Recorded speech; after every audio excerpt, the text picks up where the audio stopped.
Hello, my name is John. I'm newly diagnosed with ADHD and I'm over 50 years old. I've been experiencing what some call ADHD paralysis, which led me to getting prescribed meds 30 days ago. And I wanted to talk about my experience. But before I get into all that, I want to give a little disclaimer. This is not medical advice. Your situation is not my situation. I'm not an expert on this. I'm not a doctor. Anything you need for yourself to manage your ADHD or find out if you have it should be done through a medical professional. So just take this as a story of my journey. If it inspires you to do something with your life and helps you in any way, that's the only intention of this. Yeah. So about a year ago, I was diagnosed with ADHD, as an adult, of course. I wasn't diagnosed as a child. I always looking back now, I can see where ADHD gave me difficulties in life. And probably the reason I wasn't diagnosed as a child was it seems like my generation was for people got diagnosed as a child because they had a hard time in school. And I was I was an average student, didn't do great, didn't do horrible. So that's probably why it wasn't an issue or diagnosed at a young age. And the reason I did get diagnosed was my son was having issues at college. So he's diagnosed later in life also. And we were brainstorming, going back and forth on stuff and thought, probably what we're dealing with is ADHD. He went to his doctor and got diagnosed and was put on meds also. And then told me, he says, "Dad, that's who we are. That's probably the underlying thing that we're dealing with that's, in our lives." And so I went and got diagnosed out of curiosity. And doctor was like, "So why are you here?" I'm like, "Well, I'm just curious. My son was diagnosed with it. Kind of suspected after, things I've learned and just for curiosity's sake, I want to know." He's like, "Okay, because if you've been functioning this far in life and never been diagnosed for it, obviously you're high functioning." I says, "Yeah, I get that, but I need to know because maybe it'll help me deal with things, that I struggle with." So I was diagnosed with it. Wasn't, strong uh, on the scale, but it was there. And so now we jump ahead to, a little over 30 days ago. I was experiencing what some call ADHD paralysis. And what that was for me was I could not function. I was basically riding the couch. Reason I'm able to, well, I should say the reason why this happens to me more so than maybe some people is I'm self-employed and I don't have any employees. So I don't have that accountability weighing on me all the time to get me going. And that really helps with ADHD is accountability.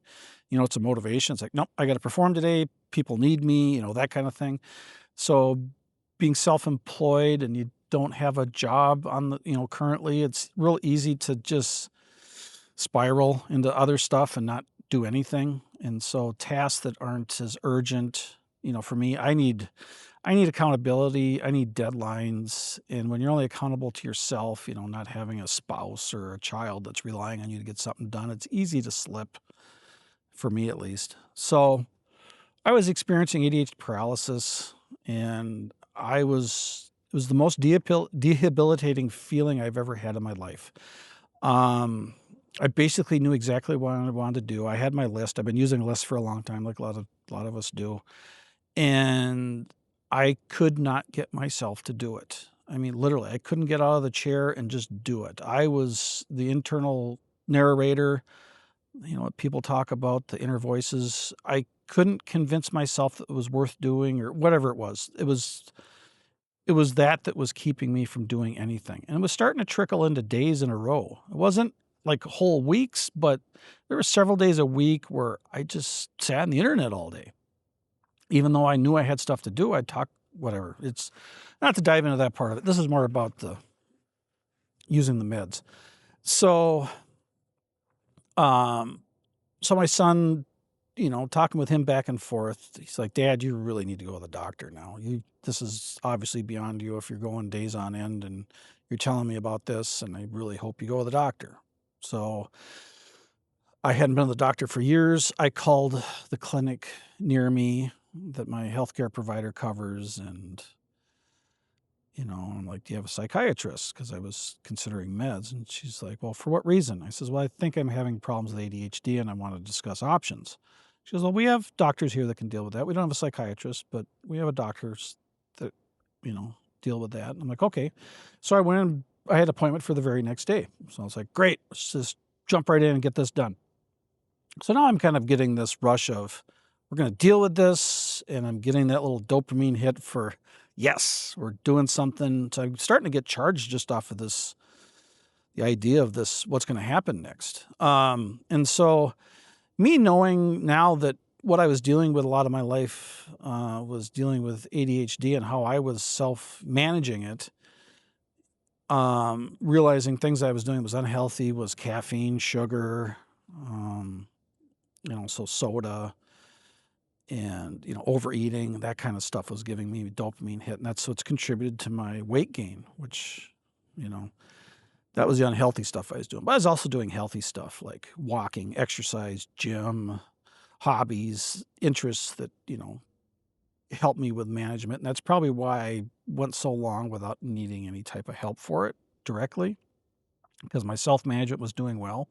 But what had changed was I was taking care of my 90-year-old father with Alzheimer's dementia. He's living with me.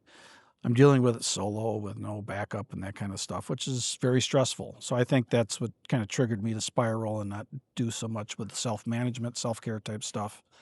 And not to blame him or that situation. It's my choice. I don't regret it. I don't blame him, of course. It's just not being able to deal with the stress is the way I look at it. So wanting to make a clean start, I really wanted to get off of sugar, high sugar and caffeine, soda and that kind of stuff, and not have that impact me as I start out on this. So I fasted for over 24 hours before the doctor visit, wanting to kind of reset my eating and my appetite and the way I crave food and try to have a fresh start with this and make sure it was more effective ultimately. So went to the doctor, told her what was going on, and she's like, "Do you want to try meds?" I'm like, "Yep, that's why I'm here. I think I'm ready to try that." And so she's prescribed me fast acting, which means prescribed 2 or twice a day, um, every 4 to 6 hours. And so I don't take it every day.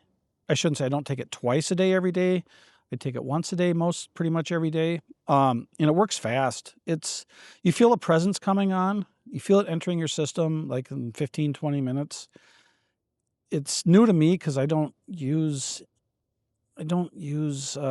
caffeine or alcohol. I shouldn't say caffeine. I do use caffeine. I don't use nicotine or alcohol or recreational drugs. And I don't like stimulants like that, with the exception of caffeine. Um, you feel a presence. You feel it entering your body, and it feels intrusive if you've never had that type of feeling before. It wasn't a bad feeling. It was just a presence that I was never experienced before. So, and that diminishes over time. So definitely get an impact immediately. It's not like some meds where, you got to get in your system for 30 days before you notice a difference. This works the first dose. And this being fast acting, it leaves your system pretty quickly too. You can get all day, slow release also. But I wanted the fast acting because I'm worried about it impacting me with my type of work. And I get pretty good dopamine hit from the type of work I do. And so when I'm busy, I'm thinking I'm probably not going to need it, but we're not going to read too far in the future. Right now, we just have to get back to some sense of normal, my life being normal. Um, and it's also an appetite suppressant, which it's definitely, put you this way, the busier you are, the less you think about eating. Um, And me cutting out the soda and the high sugar stuff, I don't have, that sugar buzz wearing off like you normally do when you're on sugar. So I don't have those cravings that pop up as, eat some sugar and, you know, stuff that's high in sugar. And then as it burns off, you can feel it. You're not going to fight off sugar, that sugar rush and sugar cravings. So I like that. I, purge myself of that because, yeah, I would probably still be using sugar. Because I have tried, some stuff with higher sugar recently, and it's like, oh, nope, that sugar thing is there. And it's not, yeah, I could definitely fall back into that. And so Point being, it definitely for me was a benefit to cut out the soda and the high sugar stuff. I feel much more even. I actually just feel a lot better from getting that out of my system anyways. Sleeping better, that kind of stuff. But with the appetite suppressant part, um, like I said, you don't busier you are, the less you think about food, and you almost have to keep self-conscious and aware of it, which is new to me because I was always kind of dealing with cravings, and I don't have those continuous cravings now. So I'm probably, I'm doing calorie deficiencies now or lower calorie days than I used to. And I've cut over 14 pounds in 30 days, which I'm not complaining about. And I'm grateful because it needs to come off of me. I'm glad it's leaving off of me, So you can poo-poo it and critique it and say it's all because of the meds. Well, I cut sugar, I cut soda, and that's by my decision, and I'm staying off of it. I could easily go back to it if this isn't keeping me from using it. I've decided not to use it, and I've done it before. So the meds definitely help with staying off of it because you don't have those cravings and those urges to do that for your dopamine release. But it definitely makes it easier to not eat as much. And I'm even having days where I don't feel like the meds are working. And those are days I'm not eating enough. And I've noticed that when I eat a little bit or eat something, that my brain wakes up. So it's like, oh my gosh, I was probably, my brain was depleted of calories or whatever, what it needed to operate normally. So it's not a magic pill. It doesn't counteract, you being low on calories and your brain not feeling right. Like you get kind of hard to focus and absent-minded and that kind of stuff if you're not eating enough food. Yeah, it won't counter that. So like I said, I've got to pay attention to my diet now and make sure I'm eating enough calories a day to get through the day. Whereas before I was always kind of constantly grazing, which I was overeating. So it's definitely helping with the weight loss too. So I'm happy with that. And I'm happy with my productivity. My productivity has increased dramatically. And the reason why I'm making this video, I used to do YouTube stuff and Facebook videos and stuff like that and kind of drifted away from it. And in the last 30 days, I've done, I think, 20 short videos and 12 long form videos and got monetized on Facebook where I've never even made the attempt to get monetized on Facebook. So yeah, it's really flipped a switch into me. But it only works because I want to do that stuff. So if you're already having issues with getting stuff done and not knowing how to operate, because some people got ADHD, worse than others. But, for me, I already had a life that I was, functioning mostly in before this.